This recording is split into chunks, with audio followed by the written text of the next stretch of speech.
Hi everybody and welcome to the Kidney Coach YouTube channel. I am naturopath Fiona Chin and today I'm joined by the beautiful, amazing, stunning Gemma Hanley. Gemma has joined us before and she's actually one of our most popular podcasts. We did one quite a while ago now, I think it was the end of last year, around mindset. Gemma is a mindset coach, but she really specialises in empowering women, especially about setting boundaries and being able for people to speak their truth and have their true self-expression. And what I love about Gemma is she's a good friend, but she's also a true model of what she practices, because she's one of the most amazing people about being able to set boundaries and know what's true for her and to really stick to that. And what I really admire about Gemma is when she knows what is her truth, she's uncompromising on that in a good way. And it's really refreshing, because I think we don't see a lot of that in this day and age. So, and that's the conversation that Gemma and I wanted to have today. So Gemma, welcome firstly. Thanks for joining me today. Thank you. Thanks for having me back. No worries. Thanks for coming back. And thank you for, apart from being you and being such a testament to this, but having this conversation, because I feel it's a really important conversation to have when people, especially people with kidney disease or any chronic disease, and Gemma knows that she's gone through that journey herself like I have, when you get diagnosed with a chronic disease, you have a whole pile of specialists come in and tell you what potentially your life is going to look like. And we call it sometimes the voodoo course or the power of nocebo. We see it all the time in cancer. You've got 3 months to live and people drop dead 3 months later, only to be cut open and there was no cancer there. Or, you know, with kidney disease, you know, especially in later stages, and I know my nana was told this, that you're stage 4, all your options is you'll eventually need dialysis or you'll need a kidney transplant. And that's nice. Have a nice time. In the meantime, we'll manage your blood pressure. And if you've got some diabetes, and we'll make sure your potassium levels are low or whatever, but there's nothing you can do. And then that's the conversation that people are having. And often, you know, for me, when I was diagnosed with multiple sclerosis, and I'll let you talk to your journey, Gemma, but I had an intuition of how I wanted to treat it and what I wanted to do. Which was against the narrative of all my specialists. So I think one of my specialists told me that I was a stupid little girl, if I'm going to quote him, for not wanting to take a disease-modifying drug, which is chemo-based, right in the beginning of the diagnosis when I was pretty much asymptomatic. So that's the conversation I wanted to have, is how do you know when to trust yourself, when to listen to professionals, because there is a place for that too, and the juggling act of being true to yourself, being able to set good boundaries with specialists that sometimes have God syndrome, and navigate your truth and your autonomy and your divine self through a disease. So at the end of the day, you feel like you did the right thing for you. Go. I'm laughing because I'm like, oh my gosh, this is a 5-minute question. It is, sorry. Setting the scope for the next. That's all right. I'll probably come back to you to anchor me into what you've asked. But as I was just listening to you speak, I think one of the first things that's so important for us to really ground ourselves into, and that I teach as what I call one of my core truths, is no one knows what is most right for me better than myself. Yeah. And as a coach, it's how I live my life personally. And a lot of this conversation will probably more center around what I lean into and what I believe and what my way of being is in this space. But as a coach, I show up and share space with a client from that knowing, from that core truth as well, that, yeah, I know what's most right for me better than anyone else, but so do they, so do you. Yeah. And I think if we can begin by grounding into that space, it's really, really helpful. Yeah. Of course, we don't know everything, and there's so much value in bringing in people who are experts or passionate in their field, and that feel like, I think is really important, like an energetic alignment as well. So you actually like them and get along with them as a person. The way they show up and operate reflects back to you things that you value as well. But that is all external information, and we can begin to cultivate this pause between okay, I can hear that. I can get curious about that. I can understand that. I can sit with that. I can process that. I can try that on. And then there's this pause in between where I come back to me and how does all that feel? Even if I agree with it, how does it feel in my body? Like, what feels most right for me? Because I'm the only person connected to my body. I'm the only person having my experience. And that experience, no one else is living with that. Yeah. And it's undeniable. And you and I were having a conversation around intuition before we jumped on this call. And that knowing, when it's suppressed or denied, it's just like this gnawing thing in the background. And it's, you can't relax, you can't drop into deepest states of congruency and contentment and peacefulness in the mess or in pain or struggle or challenge, which is possible. So yeah, that was just one of the things that came through really loudly when you were speaking, particularly about being told, what was it, that you're a stupid little girl? Is that what? Stupid little girl are his words. Oh, wow. And like you said, and it's, I fired him straight away because I'm like, this is not the person that I want to work with to manage my disease, when his perception of me is that. So therefore, if I stay in a professional relationship with me, he is going to project his perception of me the whole way through, which means he's going to treat me like he thinks I'm a stupid little girl the whole way through our relationship together. Now, that's, number one, not an empowering relationship. Hey, the dog is barking. That's not an empowering relationship. That's not a relationship that cultivates healing. And that's not a relationship that's got my best interests at heart for wanting what's best for me. And wow, how low the Doberman has. There's a third person that would like to participate. Yes, he says, I have something to say about this. Gemma and I were laughing before, and I apologise, he will be leaving shortly, but his voice has broken. So he's gone from being a puppy to he's now got a deep, serious, woofy voice. So hopefully he's not going to bark at everybody that walks past. But I think that's really important, that whoever you bring on to your team, and you've got to remember that anyone that you bring into your space, you select them. It's not like that's right. Yes, it's not like, a lot of professionals, and I don't know your experience, it's like they see that it's an honor that they work with you. And I'm like, no, it's an honor you work with me, and you are part of my team, and I'm selecting you, and I can unselect you. And the neurologist I have now is in Perth. So for those that aren't in Australia, Perth is right over the other side. I'm in Melbourne. It's a 4-hour plane flight that I have to get on. And the only reason that I've kept him, because there are plenty of neurologists far closer to me, is he said to me, I will support whatever you want to do. You are educated. He said, so show me the research. We'll work together at looking at things. And he said, and if you decide to do something that I disagree with, we'll have a conversation about it. We'll look at what's best. And he's like, but I'll always support you, and I will never go against what you want to do. And he's held true to that this whole time. And he's a professor, and he's really well versed, and he teaches at university. He's the head of the hospital there. But that just got my respect for him straight away, because he treated me as an equal. He never treated me as a silly little girl. He treated me as a professional. He talks to me in professional terms because he knows my background. He never degrades me or makes me feel stupid. And if anything, he empowers me. He gives me the information. He genuinely cares. We have different ways of treating. He wants me to go on these new chemo-based drugs, and I'm like, they're brand new. I'm going to wait and see what happens with them. I'm not going to be a test guinea pig.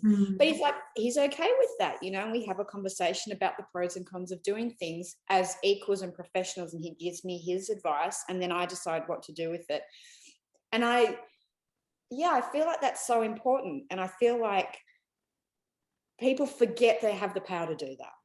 Absolutely. And that's what, as I'm listening to you speak, I think particularly with chronic illness, this is like one of the entry points of what's that experience going to be like for you, and how easy are you going to find it to self-express, to speak your truth, to ask for what you need and advocate for yourself. Because if these primary members of your team don't feel in alignment and you don't feel like there's a relationship of mutual respect and open communication, that's going to be very, very challenging. And this is exactly where power is available from within ourselves, and we can forget. So in that knowing, in that core truth of no one knows what is most right for me other than myself or better than myself, part of stepping into that and being that as your way of being is knowing that, yeah, you have the power within you in those moments to choose, to decide, is this person a fit for me? Are they not? And it's not, those moments, particularly as a patient or as a client, often there's this feeling of vulnerability, right? Because you're showing up and you're asking for something you need. And most of the time you'll be asking for that because you don't know. You require expertise in that area. And what can happen is from that space of vulnerability, from that space of feeling like you're dependent on people in these roles, that we can believe that's just how it has to be.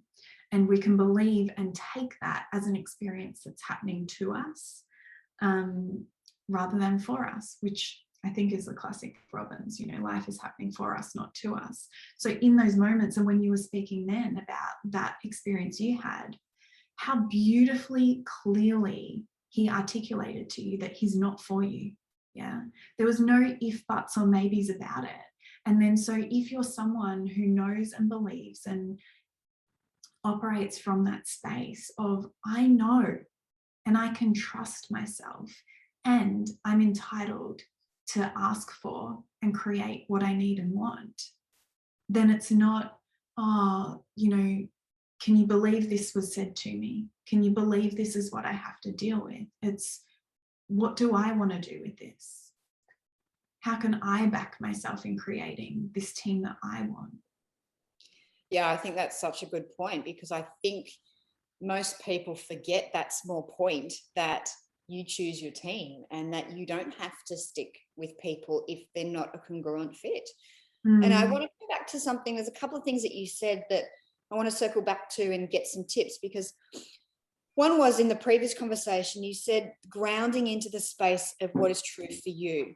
Now, I think you and I have that ability naturally, maybe just how we grew up and things like that. But one of the things that I think you and I both see in clinical practice is not everybody has that ability to trust themselves, to ground into their truth, because especially as you mentioned, when you're vulnerable with a chronic disease, it's very easy to go, I'm sick, I'm handing all my power over to this person who's been working with it, fix me, that's a whole other conversation, because you and I don't believe in the fix me thing. It's, you've got to heal yourself, and these people are part of a team that help with that. But circling back, how do you, or what skills or tips or techniques do you give your clients when you're talking about grounding into the space of what's true to you? How do you know, for someone that's maybe never done this before and they need a specialist, how can someone maybe better gauge whether someone is for them and in their team, and what is their truth about what type of treatment they want to follow or not? Well, I think one of the ways we can struggle with speaking into our truth or asking for what we want and need, and I've experienced this too, where as humans we're always growing, changing and evolving. So what's important to me now will probably look different even in 6 months' time and 12 months' time, even if it's just a small amount. And then when we go through a big life experience like chronic illness, that shifts things significantly. And if I haven't taken the time to really understand myself and be able to bring language to it and clarity to it, so I can articulate that to the point where if someone asked you, what is it that's important about this? And why is it that that's important to you? That you could respond from a way where you feel really clear and certain and confident and congruent from within, in addition to that intuitive knowing. Because the intuitive knowing is really helpful for us. But if we can bring language to that, then we get to empower and educate people around how they can best support and care and love for us as well. And essentially, you know, it's a values conversation. So being able to sit in the space with yourself and ask yourself questions like, what's really important to me here? Is it respect?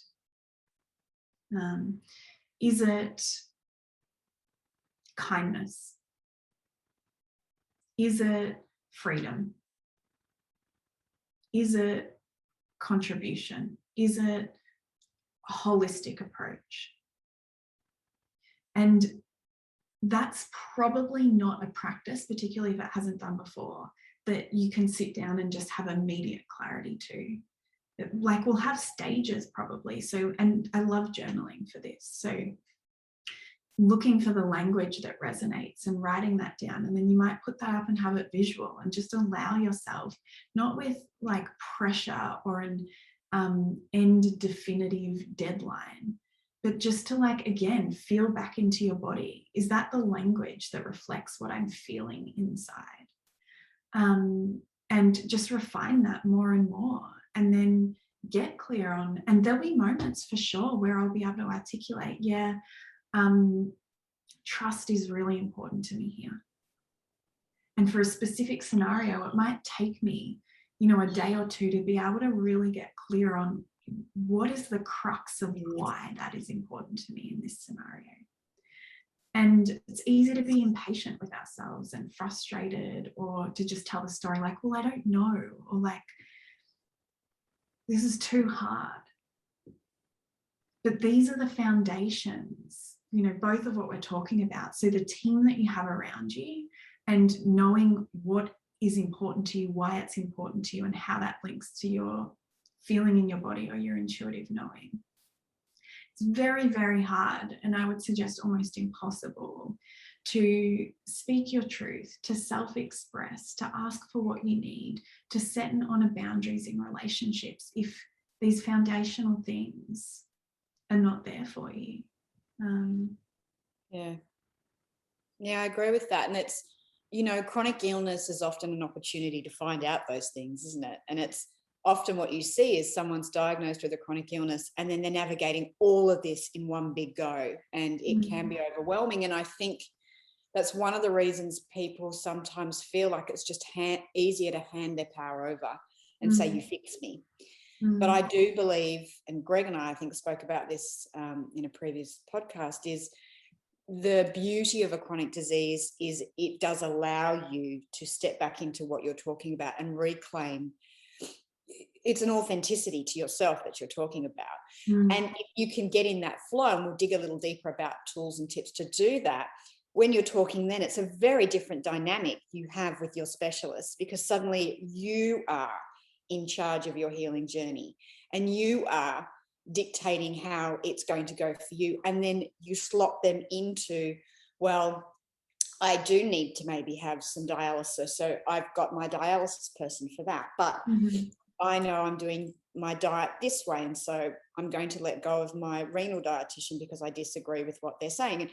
And so then there becomes this ability to, you're in control of the journey, rather than feeling, which is very easy to do in a chronic disease, feeling out of control, which is what I know a lot of our kidney patients feel. They feel out of control along the whole thing. And I think, and I mean, then we can go into surrender and what is control, but I think as part of just feeling like it's that what's in alignment for you and what's true for you is what I'm talking to about control. And that's something I wanted to come back to as well, is there are a couple of things.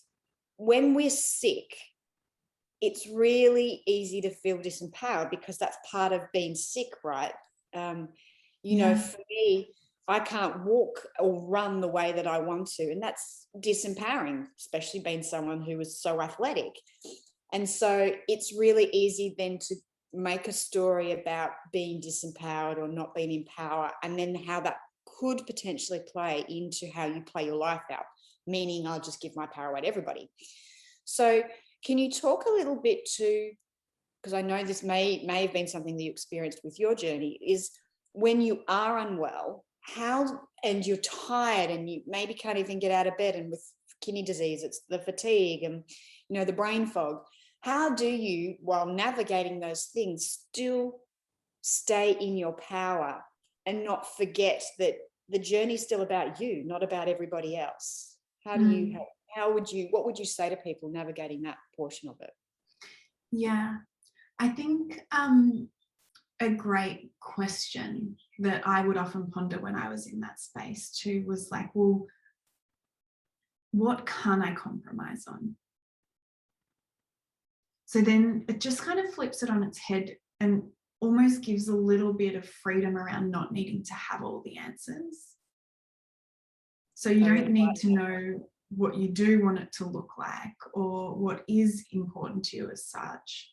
I mean, it kind of reveals that anyway.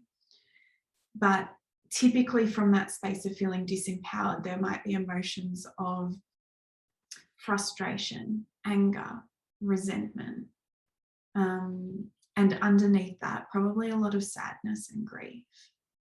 And it can just be a really great question that honors those emotions, because like, what can I not compromise on? For me, that normally brings an energy of like,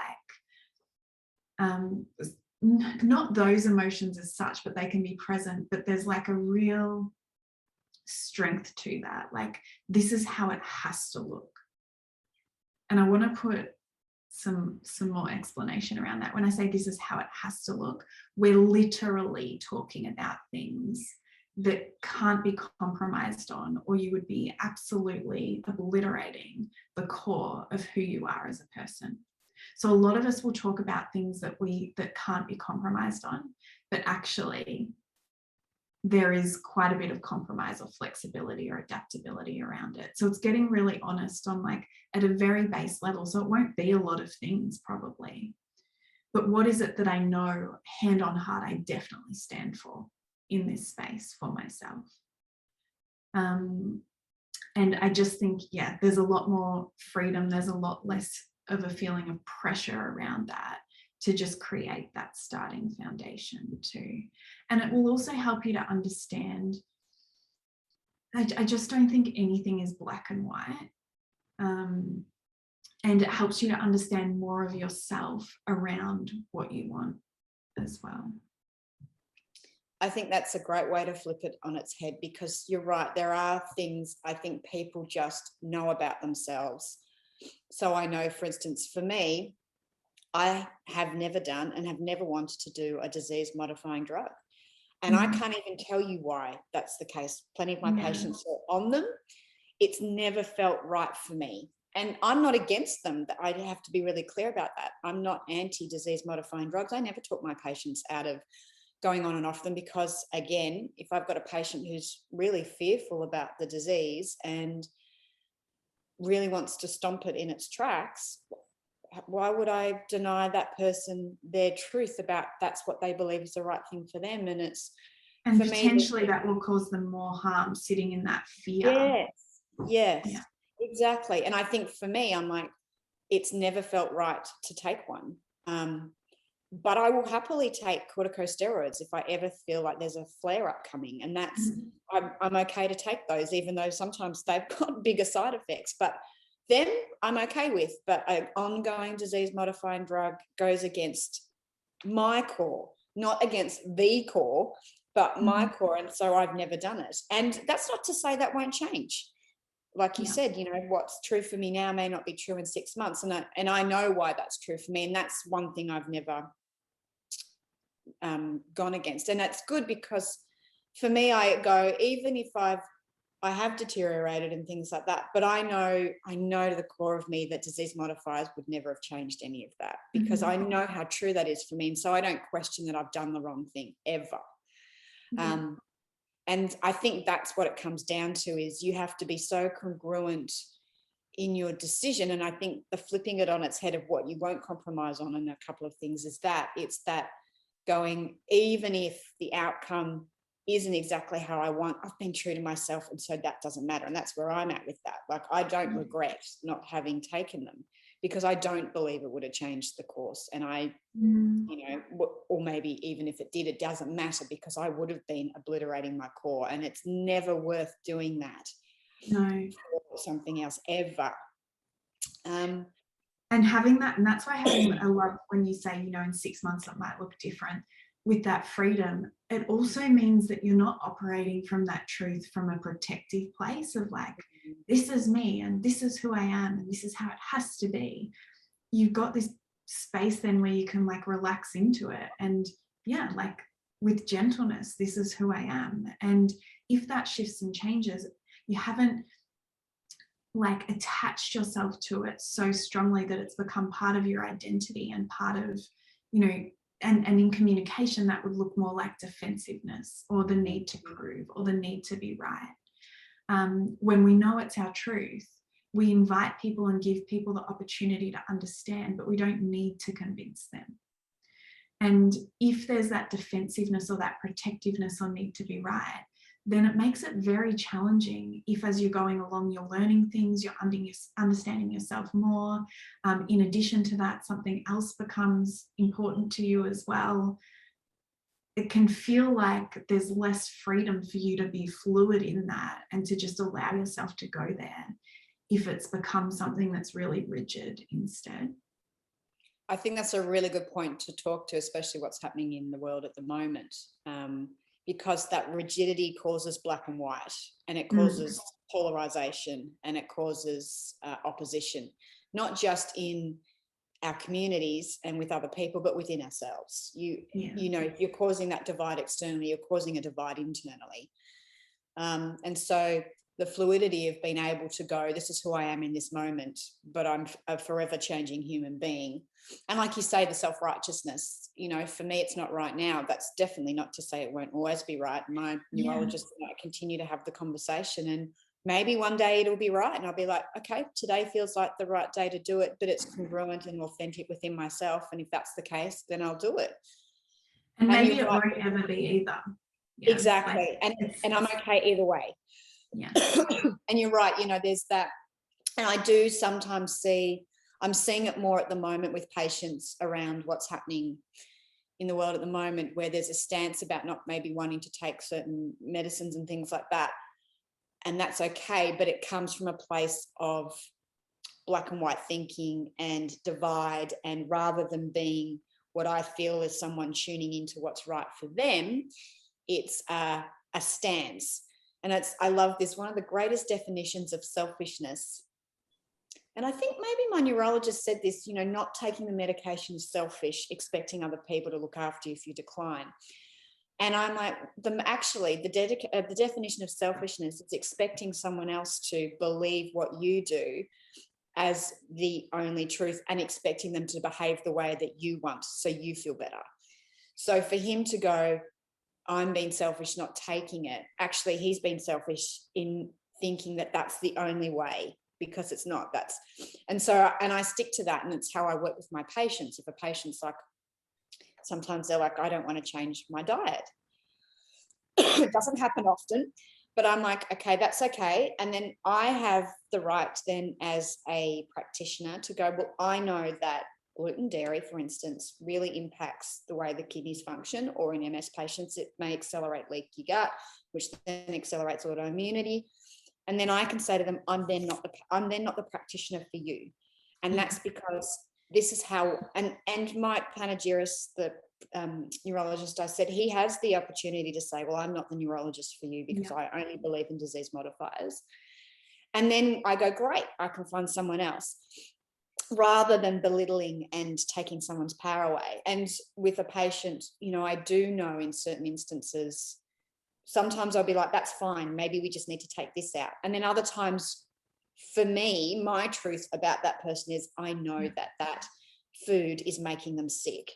And so therefore my truth is, I'm not helping them if I don't have that honest conversation in a gentle, loving way, where I say, this is what I know, and I hear what you're saying. And if you don't want to give it up, that's fine. It's not a judgment. Just, I know I cannot get you better to the degree I need to get you better because of my truth. And therefore, maybe you're better off seeing a different practitioner. And then the patient is empowered to go, that person actually was so honest and authentic. They're not about my money. They want to get me well. And then they can go, okay, maybe what she's saying is right and I can take that on and try it. Or my truth is still that I can eat dairy and I'll be okay. And that's okay. They work with someone else because our values don't line up. And like you're saying, when you're bringing in a team of professionals, they should feel like they align with the essence of who you are and that they genuinely care about getting you better, which is another big thing in chronic disease.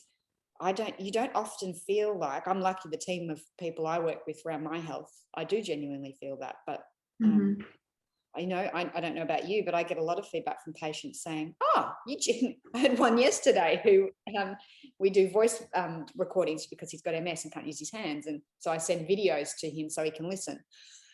And he's like, you genuinely, he said, you're always getting back to me in between consults.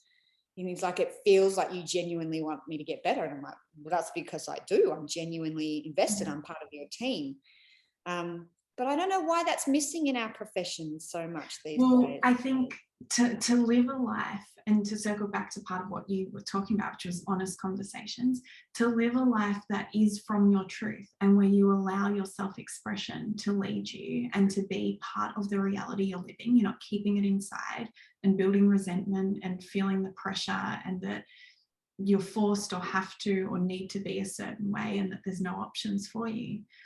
In my opinion, a prerequisite is you absolutely have to be willing to have what I call hard and honest conversations. And that just brings about so much connection and depth and vulnerability and authenticity. And I just think as a society, like, we're not taught how to do that. We're not raised with the skills to do that. And often it's not until, whatever it is that you believe in, an energy bigger than yourself, whether it's a God or the universe, places these lessons on our path, and not everybody gets these gifts, where we're literally stopped to reconnect to ourselves and hear, like, what is it that I need to learn? How is it that I need to reconnect? And often it's this feeling of, and I would explain my experience like this too, like, chronic illness forced me to become someone that was more honest with myself, and to be more honest with myself and have that reflected in the world outside of me back to me. I had to have hard and honest conversations with other people too. And I think as a society and a nation, Australians find that easier. It is an Australian thing, working with Dr. Joe, he's always like, you Australians have no filters. And I'm like, we are very good at having, and I think you and I, again, it's a bit of our personality. And I think a lot of people I know, I've got no problems having those honest, true conversations. And I think, though, you can only have them when you're not attached to the outcome. And this is what I wanted to come to now, is when you're working with a specialist, and for instance, that conversation I might have around a patient about not eating dairy, for instance, there's a difference between being defensive and saying, well, then you're wrong and you will never heal. I would never say to someone, and this is something I think as a patient you have to listen out for the nuance of, I would never say to a patient, you'll never heal from MS if you don't take out dairy, because that's a voodoo curse. That's me projecting my belief onto someone, rather than saying, I may not be the right practitioner for you because dietary changes actually are fundamental to how I want to work with you to get you well, and they're really an important part.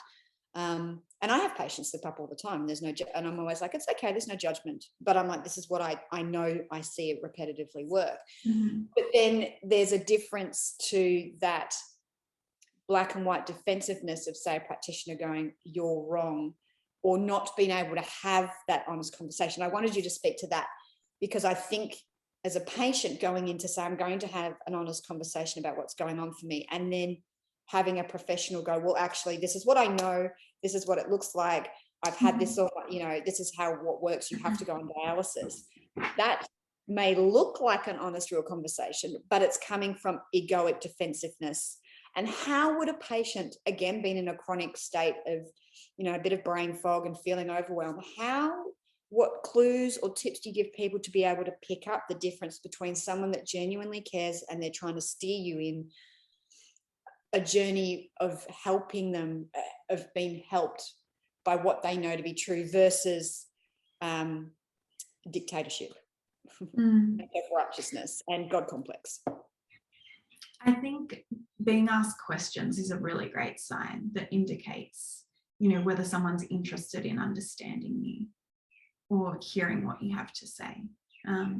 And, I see you as a practitioner and you're always asking me questions. The other day you asked me the question, what are your health goals for the rest of this year? Like, what do you want life to look like at the end of this year going into the new year? So you're not assuming that you know what I want or that what's best for me. So I think that's a great sign. I think, again, like dropping into body instead of just being up here in head of like, oh, but best qualifications, everybody else like wants to work with them. They're in such high demand. They speak here, they've written this book. Yeah, but what does that feel like in your body when you're receiving their care, when you're sharing space with them and participating with them? Like, does it feel believable that they care about you? Does it feel believable that they can help, that they'll add value? Yeah, and then it depends on who you are and how much experience you've had in that, and again, what you are and aren't willing to compromise on. But that can be enough. Yeah, I think that's so important. And I really just want to come back to that, and I think maybe if you give some more like just tools and strategies of how you would work. Say a client comes to you and they've been diagnosed with a chronic illness and they're putting their team together and they're tired and they just feel overwhelmed, and what are some basic, how do you strip them back, or some basic things to just in that overwhelm help them connect and drop into their truth? Because it's so easy when you have, and I know this was something that happened to me, being diagnosed with a chronic disease can mean you don't trust yourself, because it can be a signal that I created it. There's a lot of guilt that goes around chronic disease, especially for naturopaths. And what did I do to deserve this? I can't trust myself anymore because I have created a chronic disease in my body. Now, that's not truth, but it was a place that I sat for a long time. And I have to be careful not to go back into that space of blame and shame and guilt. And I know a lot of people with, chronic kidney disease and things like that, being that it's deemed a lifestyle in the fact that it's often related to heart disease and to diabetes and things like that. I think a lot of people do carry guilt and things around that, which I don't think they should, because no one's ever testing kidney function as often as they should be. So what are some ways of when people are sitting in potential shame and guilt of just reconnecting with the essence of themselves and trusting themselves again and knowing that how to navigate that part? Yeah, I cannot speak highly enough of a self-acknowledgement practice, and it needs to be daily. It really does, if you're serious about building a relationship of trust with yourself. And when there's not trust, what I'll often see is the woman will be a very big list maker. Yeah, because they can't trust themselves to remember, they can't trust themselves to keep track. So there's a list of everything, and every day is run by a list, and the only way they know whether they've done enough, they are enough, they will be enough, they're going in the right direction, is by the measure of this list. And it's a safety mechanism too, because it's like, well, I would really have to trust myself if I wasn't using that. And distracting, because life's always so busy, full of this list, that I couldn't possibly sit with myself and just feel how I feel and ask myself from within, rather than what will fit in my schedule. Ask myself from within, what do I need today? What do I want today? What's going to serve me most today? So if we can move away from that type of list making and move towards a self-acknowledgement practice. And I think it's really helpful in the beginning, particularly if it feels challenging or foreign to do this as a list, but I love doing it in bed each night before I go to sleep. And I don't write it down, like I just think about it and reflect on my day.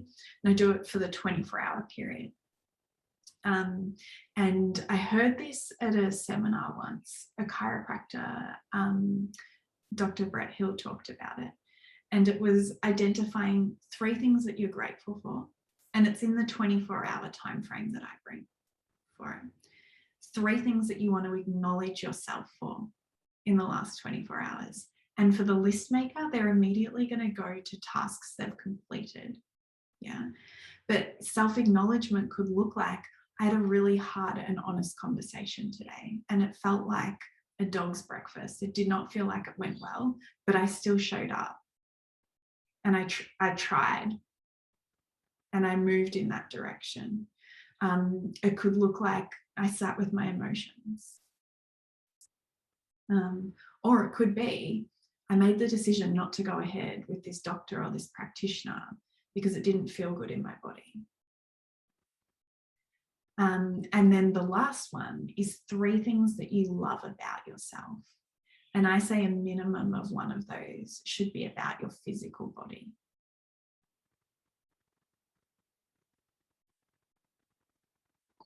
So I'm going to, dog's barking. I knew he was about to do that. So it's 3 things that you're grateful for within the last 24 hours. 3 things that you want to acknowledge about yourself, not in a list making way, but like you say, the real honest of maybe when you showed up, or where you and so I'm going to say acknowledge has been the acknowledgement of self. And then 3 things that you love about yourself, one of them being a physical love. Yeah. And that could be that, you know, especially if we're dealing with kidney disease, one of the things that I practice every morning, every night is I love my myelin sheath. I make sure that I fall in love with it, and I fall in love with my immune system, and I have a real visual practice of seeing my myelin happy and healthy, and that I love it, and all of those sort of things. So I don't know, you're talking a bit differently than that, but that's something that I do. Because that's exactly what it can be. Yeah. Right. Yeah. And so then for people, I'd say love your nephrons, you know, love your beta cells in your pancreas, and, you know, love your, you know, if you've got high blood pressure, love your heart, whatever that is. But that falling in love with that part will send out oxytocin from the body that we know is a really powerful healer. And it will help you drop out of stress mode and things like that. So yeah, I think they're great. And it brings unity. So you're on the same team. You're not separate. It doesn't need to catch up to your expectations or standards. So yeah, loving it, nurturing it. Yeah, I love that. What a great practice. And so I think that's something, you know, all our kidney coach guys could do. It's funny, we had a video testimonial come through, which I need to play and just edit it over the weekend, and then I'll send it out to our community. And what was her name? Raka? And she was saying, she talked about really loving her specialist, and then she made a comment right at the end that while all the physical healing she got was really important, all the stuff she was doing with Kidney Coach, the other stuff that she realized from reading our stuff and listening to us was how important the mindset was. And how important it was to just do all of that sort of stuff. And I can tell she's following a plan that's very congruent to her and her beliefs. Yeah, and beautiful. when we get the testimonial out, you'll hear that. She's been she knows what she wants for her own thing. And she's got a specialist that she works with that she said she could text on a Sunday and he'll text her straight back, you know. So, and she spoke about that relationship. And I think this is the last thing that I wanted to talk about, you know, about staying in your power, and why that's so important is because the studies have shown, and I'd have to go pull up the studies and the stats. So I'm talking around the facts. I'm not giving you really specific numbers of what it looks like, but we know that the relationship with your practitioner is as important as anything else. That conversation and that connection that you have with the person that you're working with, or the people that you bring on your team, the relationship is as important, if not more so, than the medications and everything else, of how they, and I talk about a practitioner should speak life into you. They should never speak death into you. And I see this in oncology all the time, and with MS and things like that. You know, the vocabulary is you'll be in a wheelchair in 15 years. Which is a great answer to one of the questions you asked me earlier of like, how do you detect whether the practitioner is a good fit? Yeah. Yeah, it's what I look for, is anyone I work with should be speaking love into me and healing into me, and not death. And we call that the placebo-nocebo effect. And we know, and I mentioned this right at the beginning, we know that when people are given a diagnosis of cancer and told they have 3 months to live, we've seen it. People often die, whatever their time frame is, to the day, within a couple of days. There's studies out there. And then sometimes people are cut open and either there's no cancer there or it wasn't as serious. And so the words that a practitioner speaks into you will bring life or death. And whoever you choose to work with, I think it's really important that you choose someone that breathes life into you. I can't stress that enough. That's one of the big, like you were mentioning, it's one of the big gauges that I have. So, Gemma, what are your, make it really practical for people, because this was all about how you stay in your truth when you're diagnosed with a chronic disease. Walk me through just maybe your top tips and practices, because it's a natural thing, I think, for both of us for this, but I'm aware that it's not natural for a lot of people. And so what are the things, if someone was sitting here listening to this going, okay, how do I know if I'm in my truth? How do I do that? How can I check in every day to make sure I'm doing that? And how can I make sure I don't give my power away? How would you sum that up into a practice? Maybe that's the wrong word, that people can start doing. Yeah. And it's because I do it naturally. It's more of a challenging question to ask, but answer rather. But what I will say is that self-acknowledgement practice is a really brilliant gauge of where you're at in the relationship with yourself. So if I have a day where I'm like finding that hard or harder, I'm like, okay, cool. Well, this is just some feedback on where I'm at in the relationship with myself. And perhaps there's something that needs to be felt into, or I need to spend time with. And I might have no idea what that is, right? So I use questions. So this would be more of a practical tool around, if you notice there's a disconnect from your truth, how to come back into that. So I love to ask myself, well, what's the emotion or what's the feeling in my body? What's my environment when I'm feeling that? Which is such a powerful question, because it helps us to anchor like where the information could be around becoming more connected to what's happening for you. So if you're always having that feeling, or if you're always having that emotion when you're in certain company or in a certain place, that's really helpful feedback. I also ask myself, what's the thought before the wave of the emotion that I'm having? So frustration, anger, resentment is a really great sign that there's a boundary that either needs to be set and you're just becoming aware of it, or there's a boundary that you've set but it's not being honored. And if it's not being honored, it won't be being honored from within yourself too. So it will reveal to you, okay, well, where do I need to decide how I want to step back into being that boundary? What am I taking these things to mean about myself? What's this, Brene Brown, what's the story I'm telling? The story I'm telling is, and finish that sentence. Yeah. And then I love the question of, what is this asking me to pay loving attention to? And that's an intuitive question also. It's not the logic list making. It's more often than not, what would I rather not have to look at?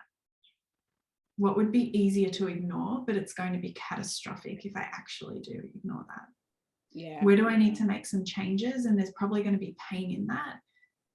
There'll be hard and uncomfortable and honest conversations, but in letting go or in shifting that, it's the only way I become available to a more amplified version of what I say I want and what my truth is.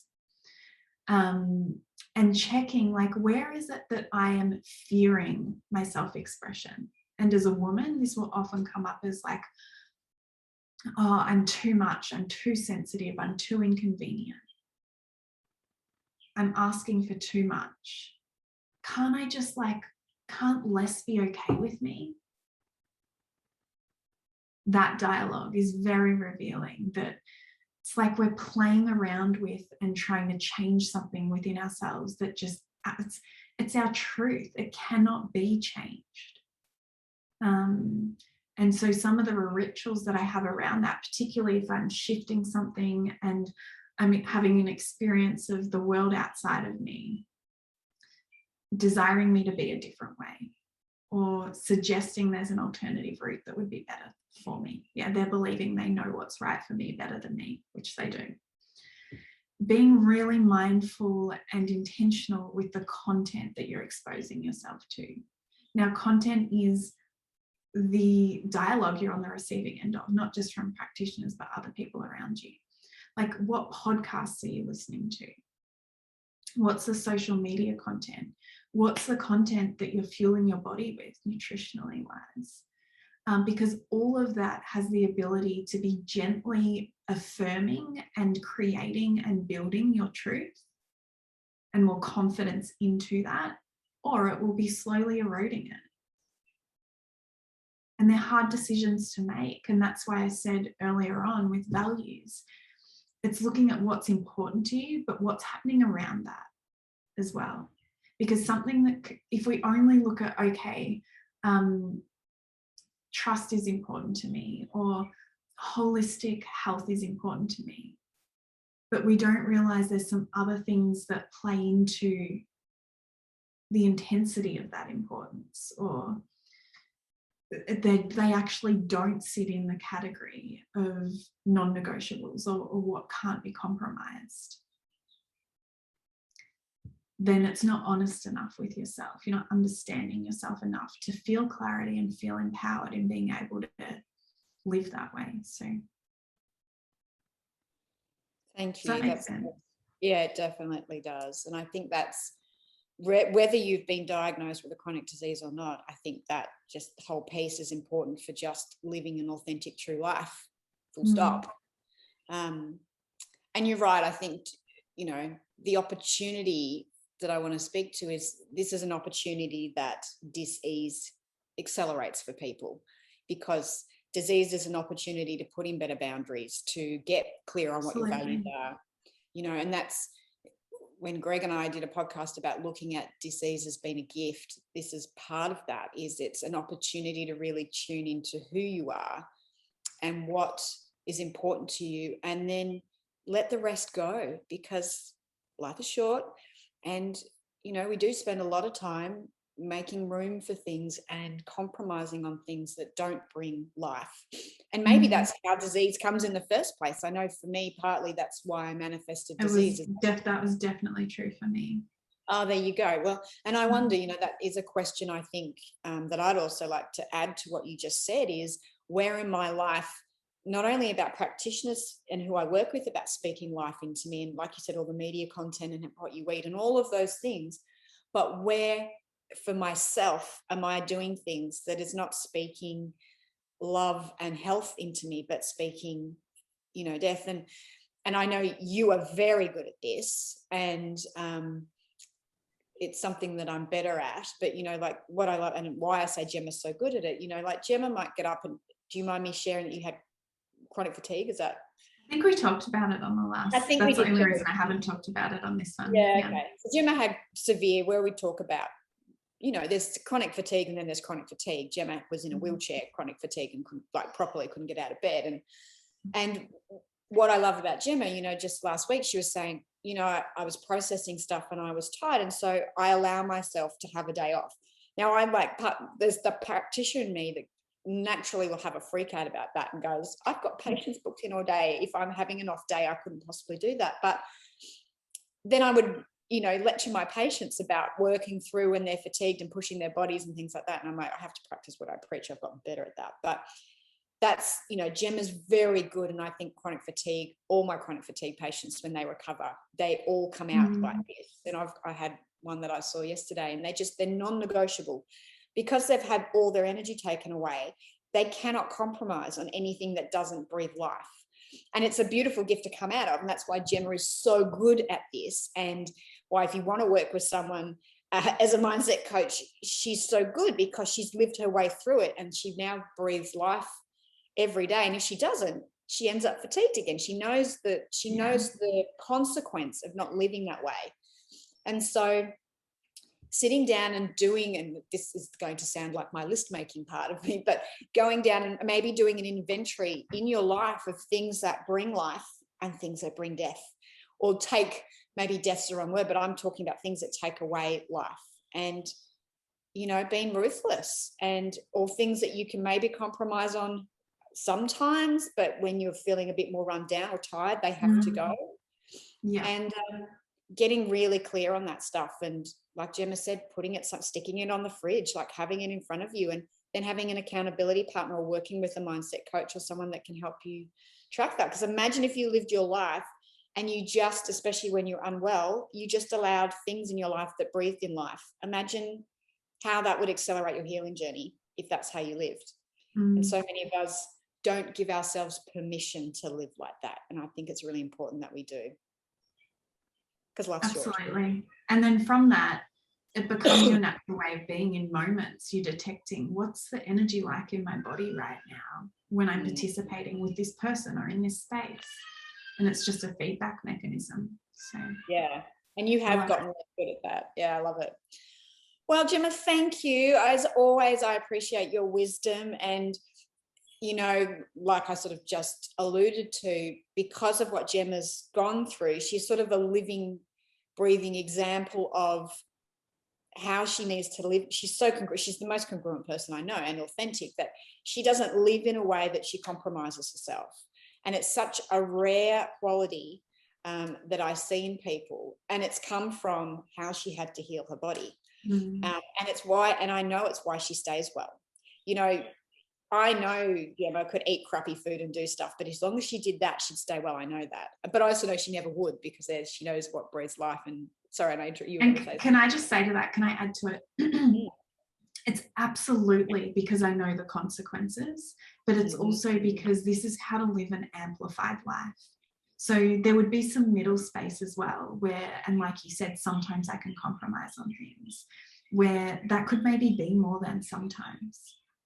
But I think too, coming from a place where I did feel dead inside and I wasn't inspired and I wasn't lit up, it's just, my experience is the more alignment I have with my truth and what's happening at my core and how I feel in my body, the more I get. It's like endless. I can just tap into more and more and more and more. And all that's required to be able to do that is a willingness to show up and keep honoring. And it's not easy. Like, it's really fucking hard. But it's very rewarding as well. And it can feel isolating at times. Is that a fair enough thing to say? Absolutely.